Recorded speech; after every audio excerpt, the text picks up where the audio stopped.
Hello everybody, my name is Sarah Beth and I just finished reading The Ministry of Time by Kaliane Bradley. This was my personal pick for Book of the Month for the month of May, and it was published in this month.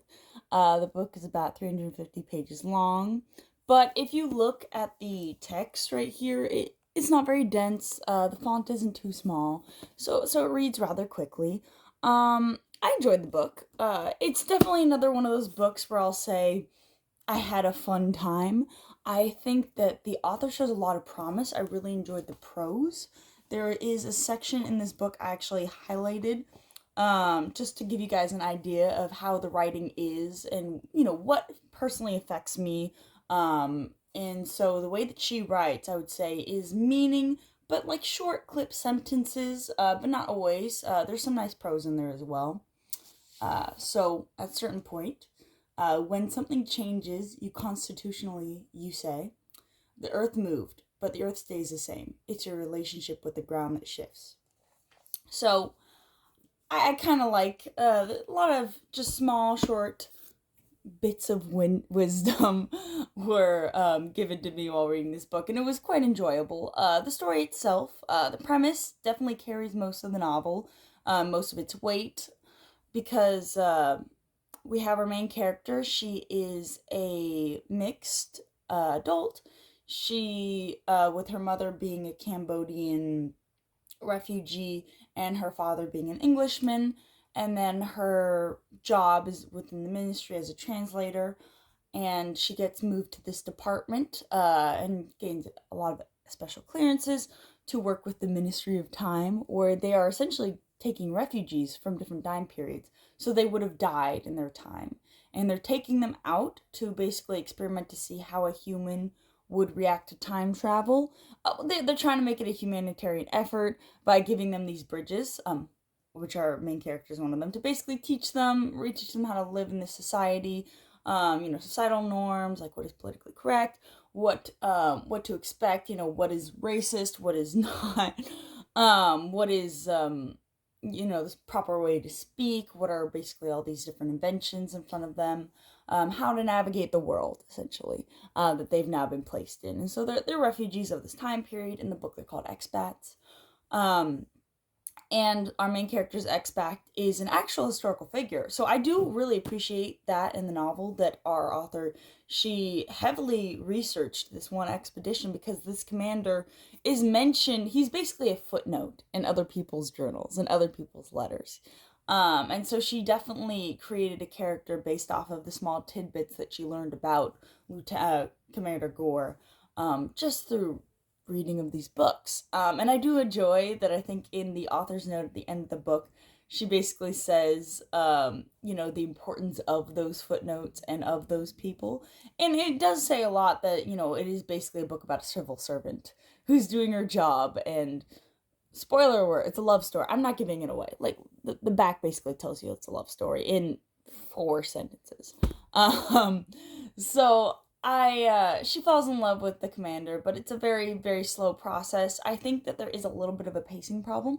While I enjoy slower books, the beginning is quite slow, and the end is just smushed together. It goes way too fast. And I heard a lot of people complaining about that there are plot holes in this book. I didn't really see that too much. I do think that for me, the characters never came alive. It felt as if the traits that were given to them at the end just faltered. All of a sudden, the characters that you knew for the whole book just were not themselves anymore. And it was like someone was holding a gun to their head to make them act a certain way, which did happen at certain points, but I think you understand what I'm trying to get at. It didn't seem right how they were acting, based off of what we had learned throughout the entirety of the novel. I do think that it is a fun read. I really enjoyed the prose most of all, I think. Just kind of, there were nice descriptions. It wasn't too flowery for me. The book wasn't very long. It was a short read, but I think because of the characters, I did find myself not wanting to finish it. When I probably would have finished it a day early, I took some extra time just because I I didn't want to, to put it gently. It's good. It definitely is. I think I definitely enjoyed it.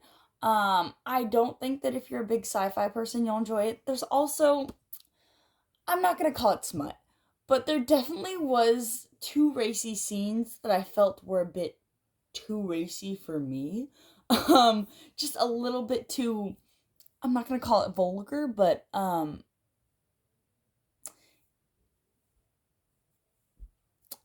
it was animalistic, which makes sense. And I have read racy scenes in the past, but I felt this one was a bit much for me. And I didn't enjoy it at all. I was reading it on my lunch break, and I felt uncomfortable. I just felt very much boxed in. I felt like I was reading every word and I was seeing the visual in my mind, but I didn't want to. I could have skipped, obviously, but I read through it.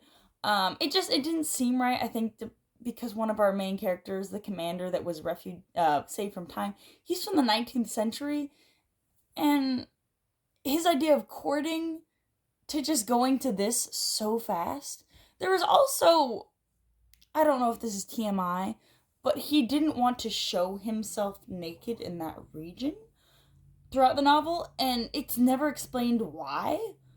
It's just a reoccurring theme. I don't even know why there was such an emphasis on this when it never panned out. So, I mean, maybe that's just a time period and I should look more into it. Once again, I do think this is quite well researched. So I will give the author that. Maybe this is just something I don't know. But, I'm gonna say, it's not a heavy recommendation for me. I think it's fun, so I'll recommend it for that aspect. It's also not a very long read, so not a real recommendation, but slight. If you have nothing better to read or you get this gifted to, I'd say you'd enjoy it. I think it's enjoyable. And I hope you enjoy my review. Have a good one.